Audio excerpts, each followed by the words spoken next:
कल रात मेरे साथ एक वाकया हुआ जिसने मेरी जिंदगी के कई पहलुओं को छू लिया।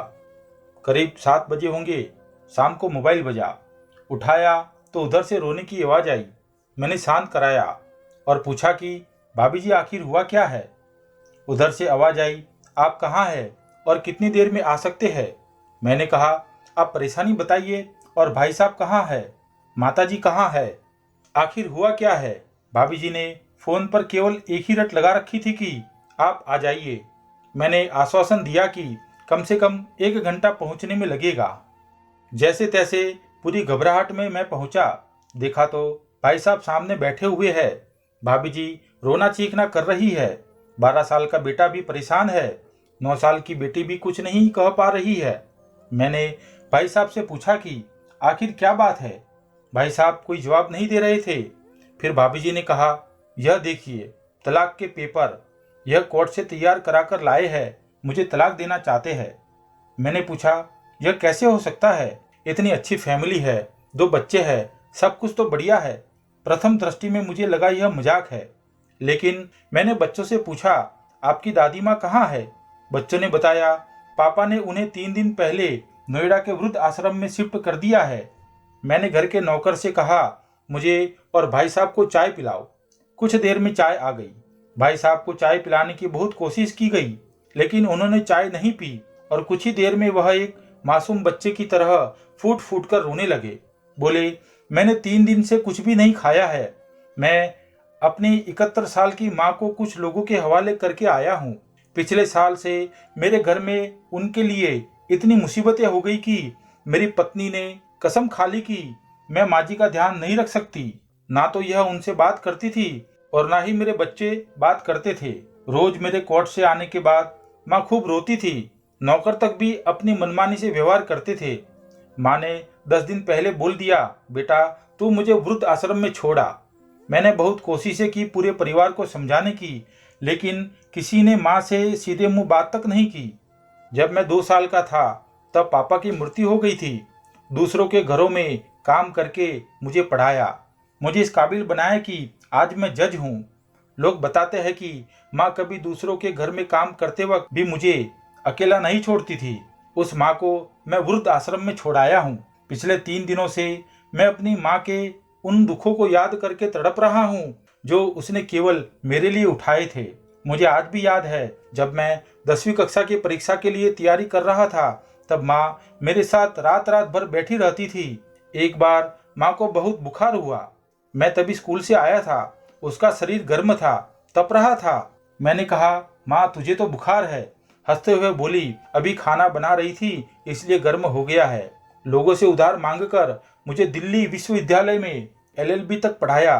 कहते कहते भाई साहब रोने लगे और बोले, जब ऐसी माँ का मैं नहीं हो सका तो मैं अपने बीवी बच्चों का कैसे हो सकता हूँ। मैं जिनके शरीर का टुकड़ा हूँ, आज मैं उनको ऐसे लोगों के हवाले कराया हूँ जो उनकी आदत, उनकी बीमारी, उनके बारे में कुछ भी नहीं जानते। जब मैं ऐसी माँ के लिए कुछ नहीं कर सकता तो मैं किसी और के लिए भला क्या कर सकता हूँ। आज़ादी अगर इतनी ही प्यारी है तो मैं पूरी आज़ादी देना चाहता हूँ। जब मैं बिना बाप के पल गया तो यह बच्चे भी पल जाएंगे, इसलिए मैं तलाक देना चाहता हूँ। सारी प्रॉपर्टी इन लोगों के हवाले करके उस वृद्ध आश्रम में रहूंगा। कम से कम मैं माँ के साथ रह तो सकता हूँ, और अगर इतना सब कुछ करके माँ वृद्ध आश्रम में रहने के लिए मजबूर है तो एक दिन मुझे भी आखिर जाना ही पड़ेगा।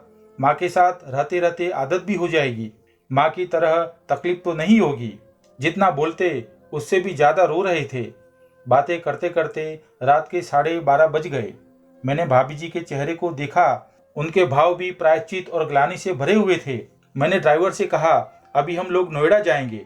भाभी जी, भाई साहब और बच्चे, हम सारे लोग नोएडा पहुंचे। बहुत ज़्यादा रिक्वेस्ट करने पर गेट खुला। भाई साहब ने उस गेट कीपर के पैर पकड़ लिए। बोले, मेरी माँ है, मैं उसको लेने आया हूँ। चौकीदार ने कहा, क्या करते हो साहब। भाई साहब ने कहा, मैं जज हूँ। वह चौकीदार ने कहा, जहाँ सारे सबूत सामने है तब भी आप अपनी माँ के साथ न्याय नहीं कर पाए, औरों के साथ क्या न्याय करते होंगे साहब। इतना कहकर हम लोगों को वहीं रोककर अंदर चला गया। अंदर से एक महिला आई जो वृद्ध आश्रम की वार्डन थी। उसने बड़े कठोर शब्दों में कहा, 2 बजे रात को आप लोग अपनी माँ को ले जाकर कहीं मार दोगे। तो मैं अपने ईश्वर को क्या जवाब दूंगी। मैंने सिस्टर से कहा, आप विश्वास करिए, यह लोग बहुत बड़े पश्चाताप में जी रहे हैं। अंत में किसी तरह उनके कमरे में ले गई। कमरे में जो दृश्य था उसको कहने की स्थिति में नहीं हूँ। केवल एक फोटो जिसमें पूरी फैमिली है और वह भी मांझी के बगल में, जैसे किसी बच्चे को सुला रखा है। मुझे देखी तो उनको लगा कि बात ना खुल जाए, लेकिन जब मैंने कहा हम लोग आपको ले जाने आए हैं तो पूरा परिवार एक दूसरे को पकड़ पकड़ कर रोने लगा। आसपास के कमरों में और भी बुजुर्ग थे, सब लोग जागकर बाहर तक ही आ गए। उनकी भी आंखें नम थी। कुछ समय के बाद चलने की तैयारी हुई। पूरे आश्रम के लोग बाहर तक आए। किसी तरह हम लोग आश्रम के लोगों को छोड़ पाए। सब लोग इसी आस से देख रहे थे कि शायद उनको भी कोई लेने आए। रास्ते पर बच्चे और भाभी जी तो शांत रहे, लेकिन भाई साहब और माता जी एक दूसरे की भावनाओं को अपने पुराने रिश्तों पर बिठा रहे थे। घर आते आते करीब 3:45 हो गए। भाभी जी भी अपनी खुशी की चाबी कहाँ है यह समझ गई थी।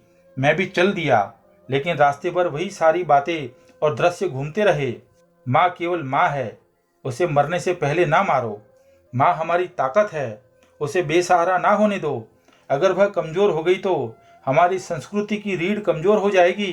बिना रीढ़ का परिवार और समाज कैसा होता है किसी से छुपा नहीं।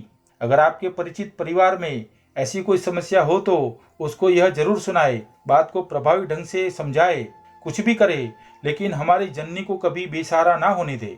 अगर माँ की आंखों से आंसू गिर गए तो यह कर्ज कई जन्मों तक रहेगा। यकीन मानना, सब होगा तुम्हारे पास, पर सुकून नहीं होगा। सुकून सिर्फ माँ के आंचल में होता है। उस आंचल को बिखरने मत देना।